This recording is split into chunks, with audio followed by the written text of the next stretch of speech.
Welcome to the Fractured Families Podcast. I'm Charity, a dedicated parental alienation coach here to support and advocate for families navigating the challenges of high conflict divorce and custody disputes. I'm here to shed light on the struggles many families face, offering insights, strategies, and hope for those seeking justice and healing. In each episode, I'll explore real-life stories, expert advice, and practical solutions to help rebuild and strengthen the bond that holds families together. Whether you're personally affected or looking to understand more about these complex issues, you're not alone. I'm here to walk you down this path. Come join me as I navigate the complexities of family law, share inspiring journeys of resilience, and advocate for meaningful. Thanks for joining the Fractured Families Podcast. I have John with me. John is going to share his story about how he's alienated from his children. John is still seeing 2 out of the 3 of his children, and we see this a lot in cases of alienation. I welcome John to the show, and he's going to tell us about his story and enlighten our listeners and bring awareness to the psychological abuse we know as parental alienation. John, thanks for joining me. Go ahead and get started, and let's get to sharing your story. Hey, thanks for having me. Nobody else listens in the system, so it's good to at least get your story out, even if it's just to a handful of people, and maybe they can learn a little from the experience, as well.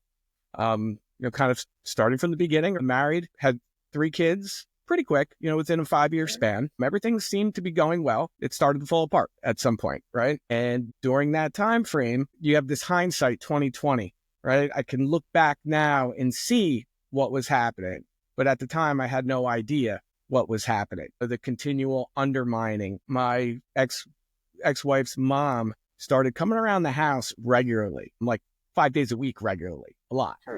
Right. And it kind of started with the little things, trying to discipline your child and then being told that don't listen to him and tell them to do something else, and I let a lot of that slide when I probably shouldn't have. I didn't want to make any waves, and then started to really kind of see behaviors turn. Like towards the end, there were like weird fights, like on events that happened years ago. I just didn't understand, why is this being brought up now? So, lo and behold, the last time I was at the house, there was one of these fights. I looked around, I saw there was a camera inside of the living room and another one within the kitchen.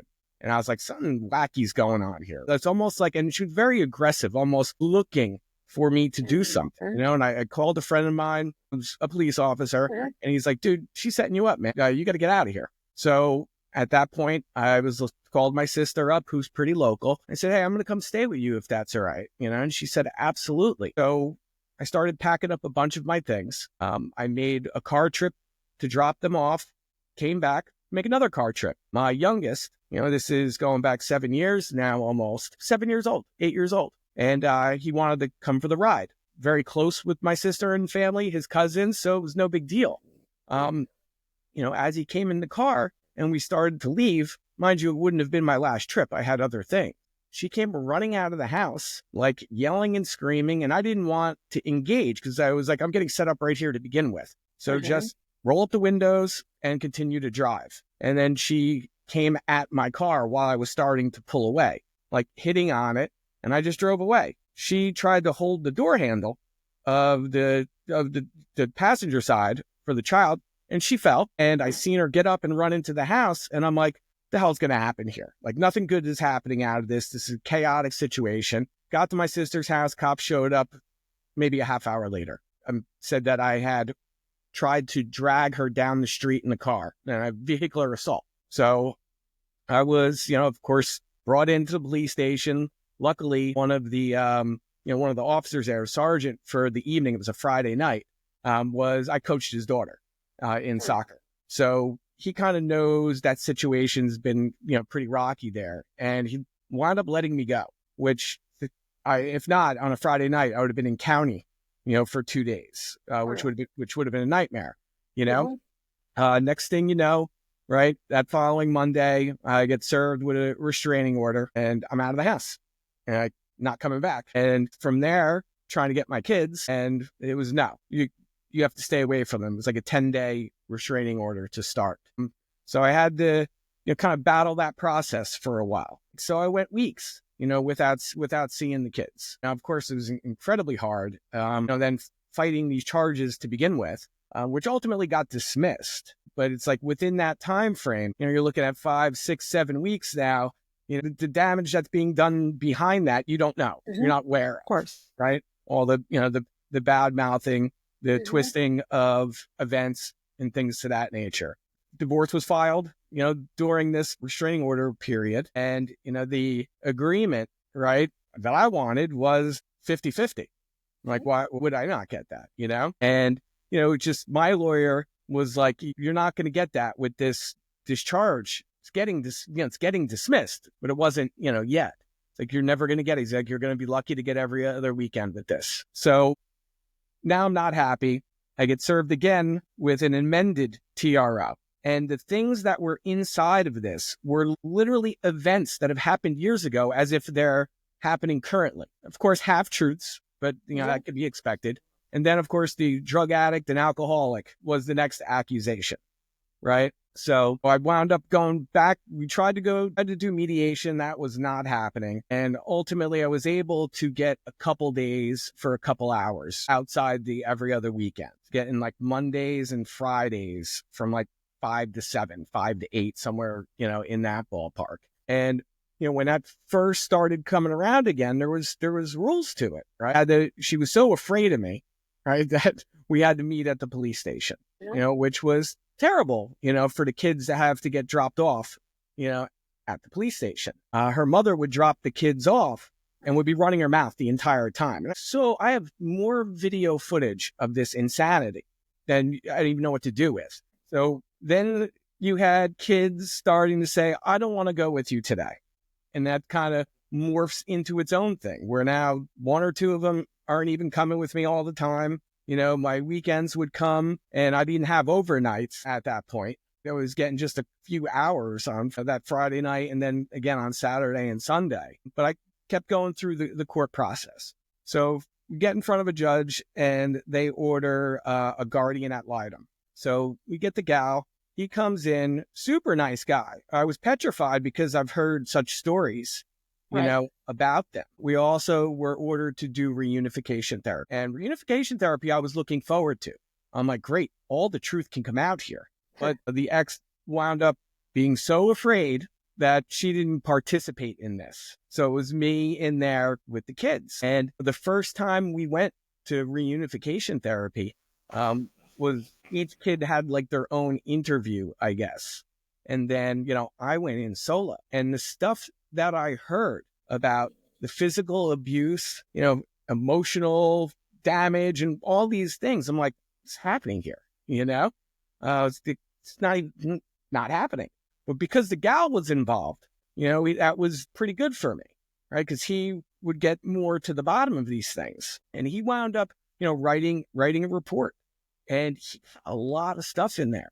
The block, my number was blocked on all of their phones. And 2 of them were little, like 7 and 5, so they didn't know.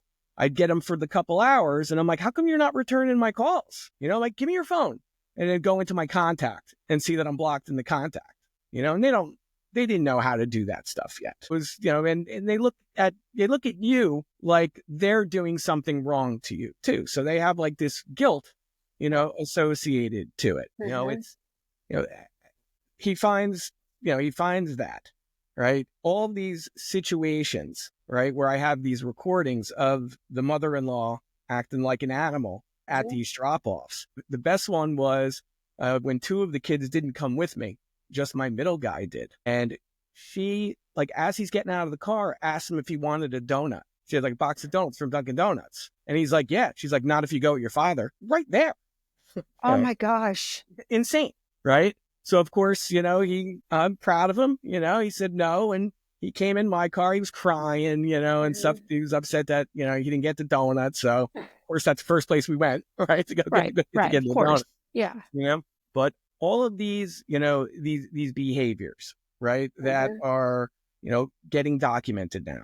So I was pretty confident for a while, not only the drop-off scenarios and the blocked calls, but text messages. The craziest text messages. And at the time, a good friend of mine was not a divorce lawyer, but was a lawyer. And he was really cool with me. He's like, you don't send a text message back until I approve it. So I know my messages were always on point, either directs to the question or something else that was relevant, to the situation, not these page-long emails of insanity. So I guess the gal communicates with the reunification therapist. After our first round, where everyone was by themselves, the first family one came, where it was just me and 3 kids. And it was 2 versus 1, right? The oldest was making up stories about these things that have happened, the physical abuse, he hits us, like all those types of things. And the other 2 were younger than him, so they weren't quick to say no. Therapists can tell, like on their faces, they weren't agreeing with it. They would shake their head. When asked questions, they wouldn't answer. So the reunification therapist, immediately after 1 visit, said that those 2 children should start coming with me. So I thought I had a lot of momentum here, right? Got a great report coming from the gal here. Reunification therapy releases 2 kids after 1 session with them. And then the oldest kept being a problem. So she said, why don't you try going back, with dad?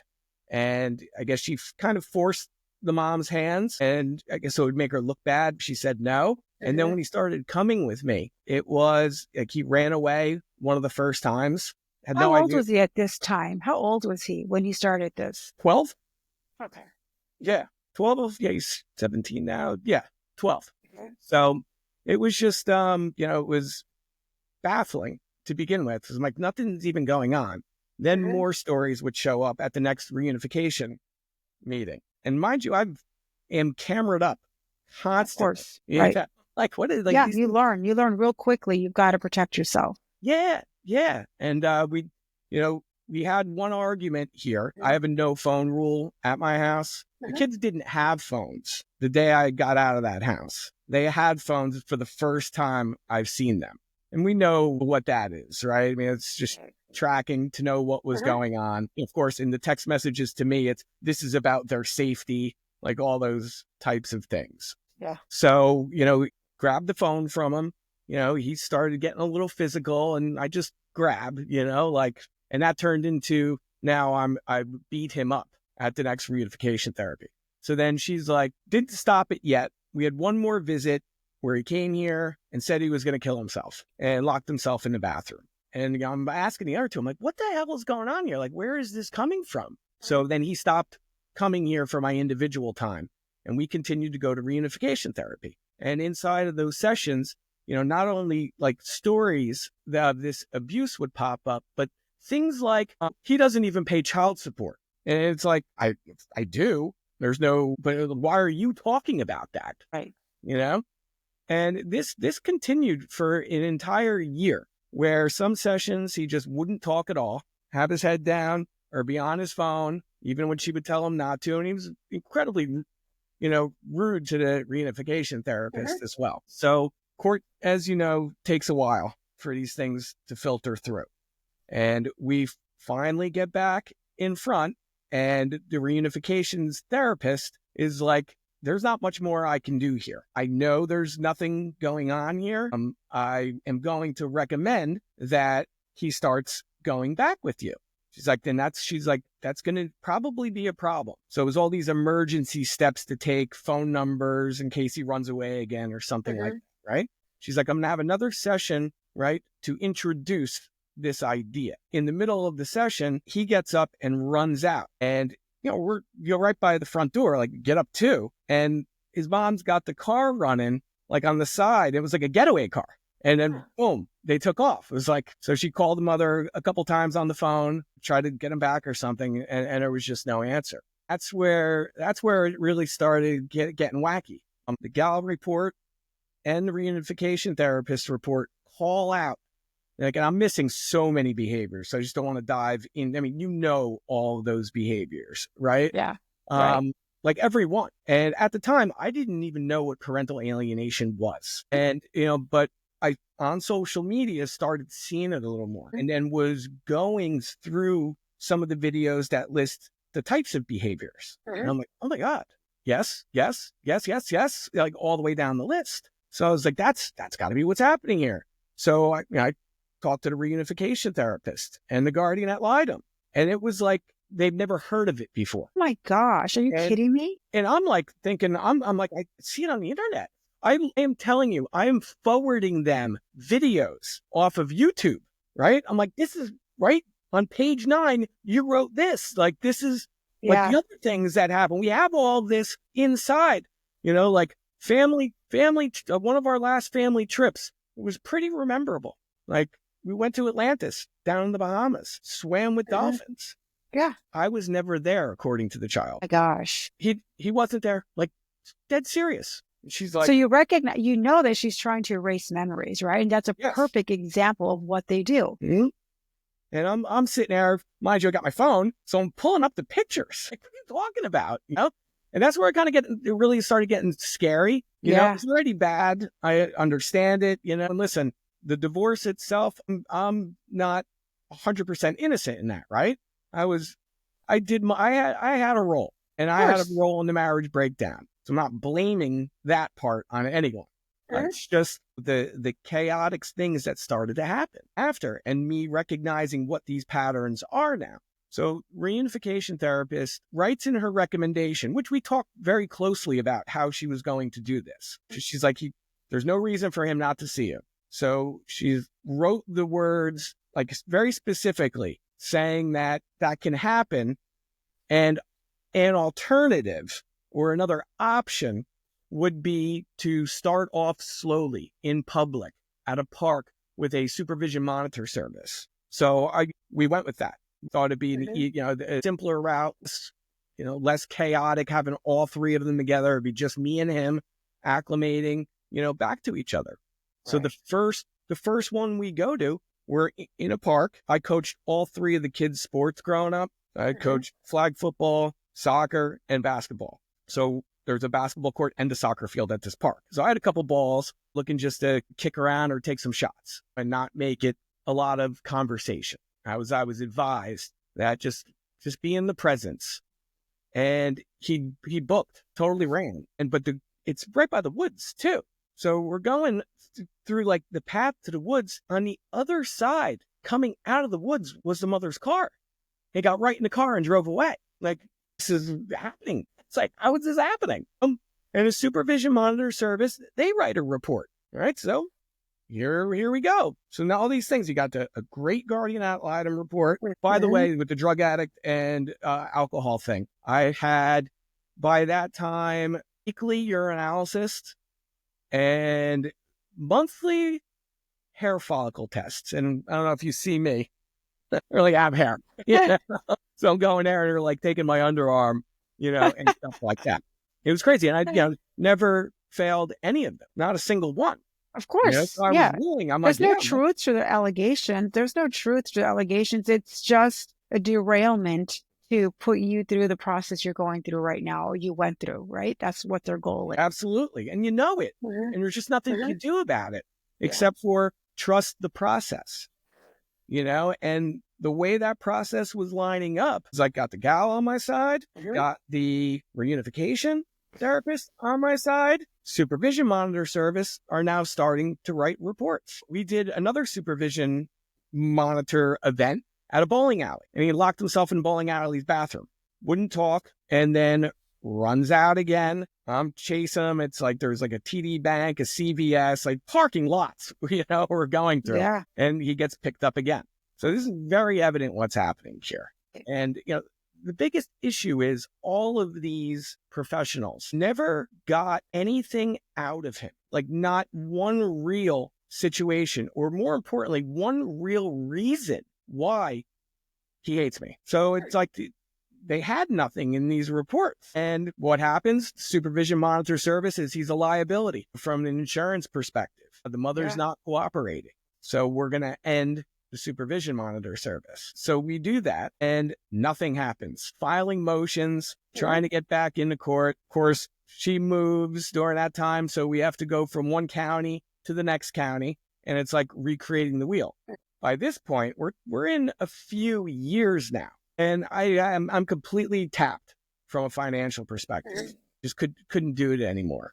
also by the same professionals who I'm going back to are like, now you're just going to have to wait on him. So trying to do that. I asked the kids, hey, the other two, did you, do you say anything to him? They look at me like I'm crazy. They're like, no. I'm like, why? They're like, anytime we talk about you, either my computer gets taken away or my phone gets taken away. Like, we're not allowed to do that. So I'm like, well, what about like when you guys are hanging out? She's like, we don't hang out with him.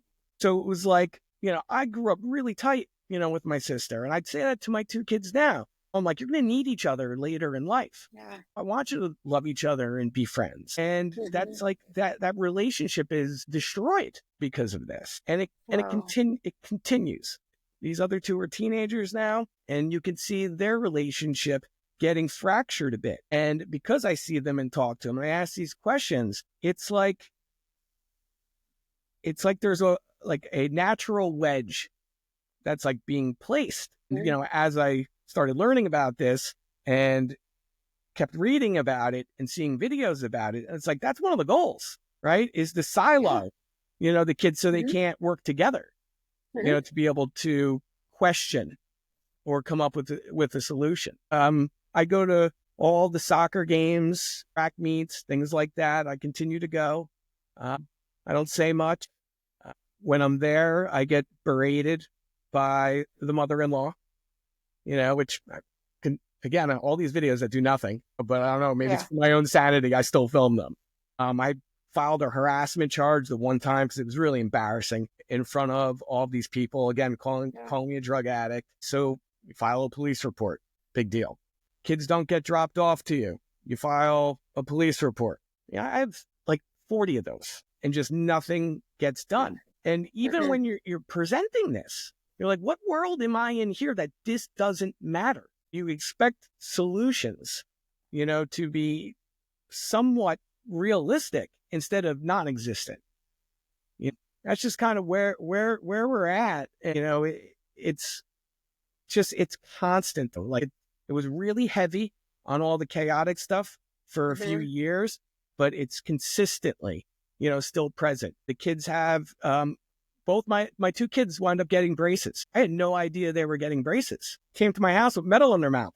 I'm like, who approved this? I didn't know you were getting braces. They missed school. I'm like, what's going on? With no answers. The judge actually on that one said, well, they're teenagers now. They should be able to tell you themselves. I was like, when they're home from school, historically, right, which they told me because I haven't been in that house, that if they stay home from school, they don't get their electronics. So I'm like, well, if they're not having it out, like, how am I going to find out there?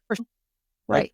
Like, the sports aspect of it is gotten out of hand, where, especially with the oldest, and this just happened like a month ago. I went to the tryouts for his soccer team. I actually know the coach from growing up, small world. He's like an older brother of one of my friends, and he's like, hey, John, what's up? I'm like, no, man, just coming to watch. He's like, he's not on my team anymore. I said, when did he leave? He's like, oh, I just found out myself about 2 days ago that he's moving to another organization. Okay. First game comes up. I see the schedule. I go there. Happens to be playing against the new team. Like, it was like a stroke of fate that I saw him there, but I wasn't supposed to see him there. And then same thing happened, with my daughter's softball team. She was moved to another team. Now, mind you, with these moves, not knowing is one thing, but when you're as strapped financially as I am, you get the Family Wizard email, $3,000. I'm like, for something I didn't even agree to. And like, I know this isn't about child support and stuff, but just the way they do that, I was out of a job, which is kind of like really what ended our marriage there. And when they did child support, they based it on income that I had made in previous years. Of course they do. Which was, it was double than what I was making now. So I was like, well, how do you expect me to do this? And live? I thought this was supposed to be in the best interest of the child, to keep it up a standard of living. Like, I'm in a 1-bedroom apartment. What's the worst part is then they use that against you.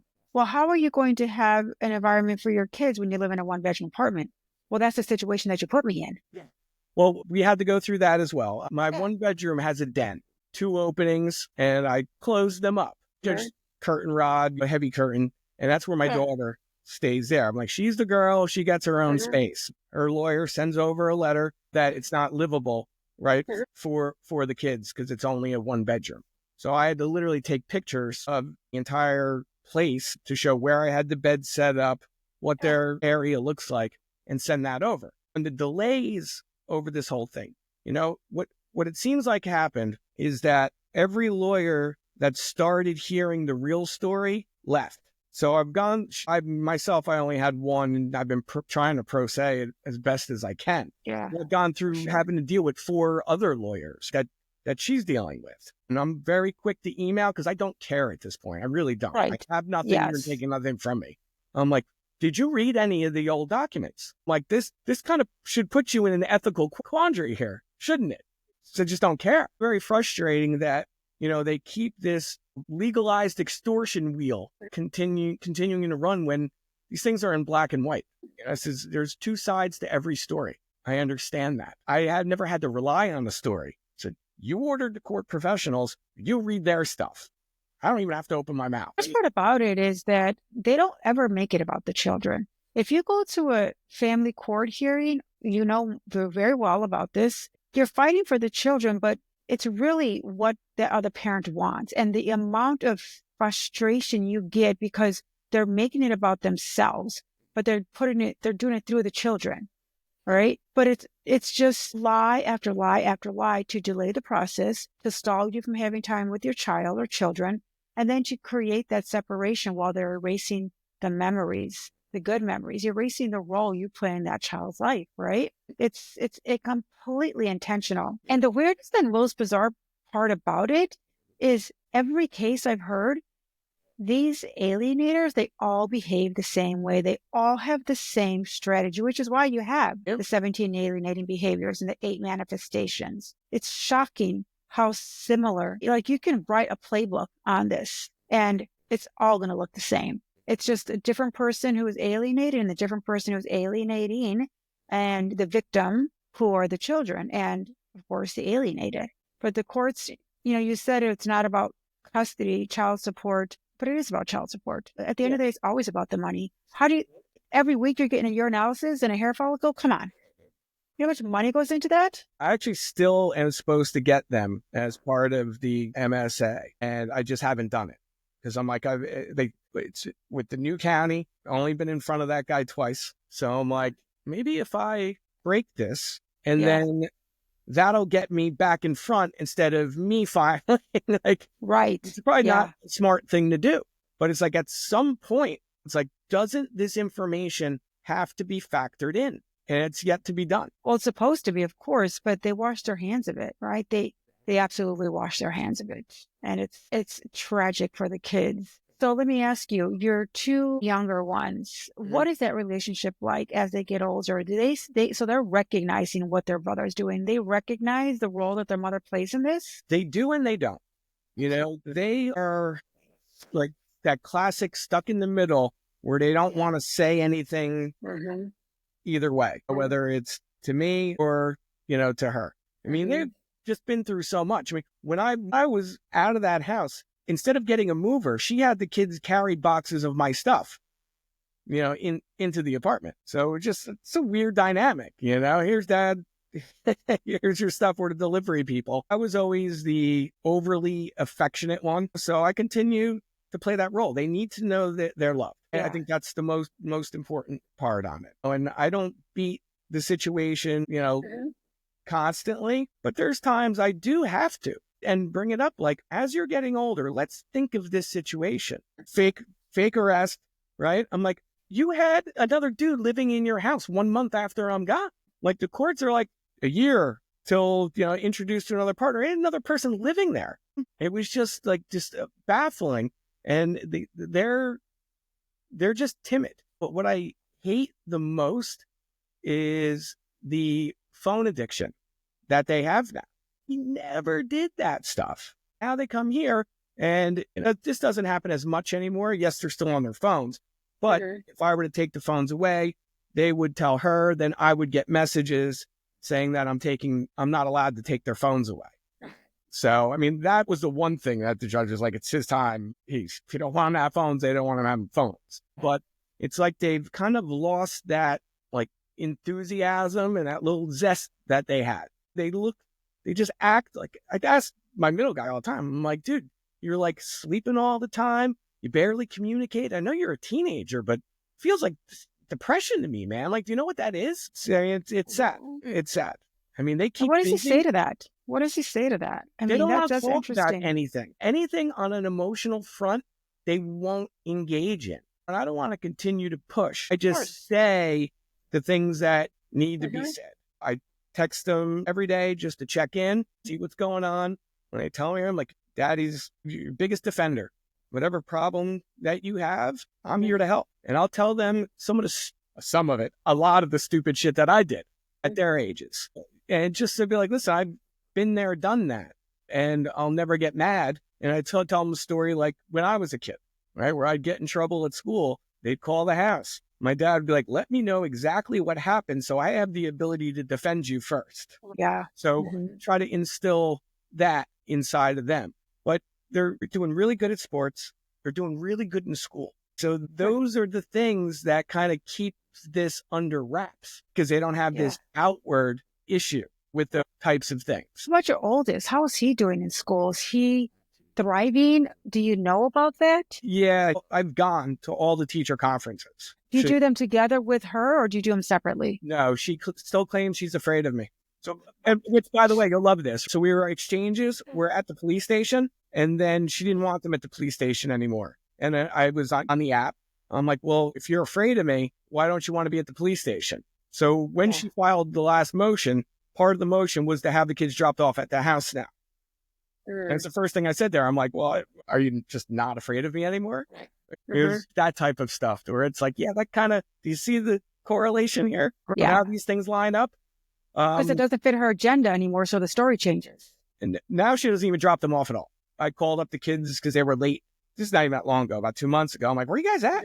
Mom said she's not taking us to you anymore. You got to pick us up. All right, I just go. I'm not far. Yeah. But like, I'm not going to get on the app because all that does, it's like they want a negative reaction.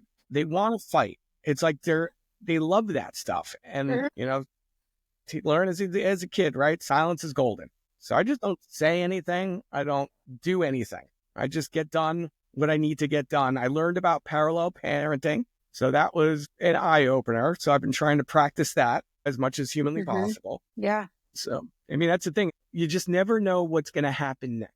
So you literally live in this world of anxiety. You hear like a notification go off on your phone. Oh, God. Because that's what you're expecting, right? To be some ridiculous thing that you did that you didn't do inside of the app. You're in a constant state and in a constant state of like, I'm ready. And how can I be prepared for what happens next? I mean, ChatGPT has been helpful when called upon. So that's been, I guess, one blessing. And there has been some changes, like, I mean, not in time for me. So I live in New Jersey, and New Jersey 2 years ago, burden of proof now is on the person accusing, right? They have to prove. I was like, God, why couldn't that be? You know, when we went through this, because there'd be no proof. Yeah. So, but it's a battle, and I see it online. You know, I scroll on it all the time. Most of my TikTok account is looking at this because I need it for my sanity. You know, other people are going through this, need to understand how to explain it to them when that time comes as well. There's a bunch of different accounts now that have former alienated children.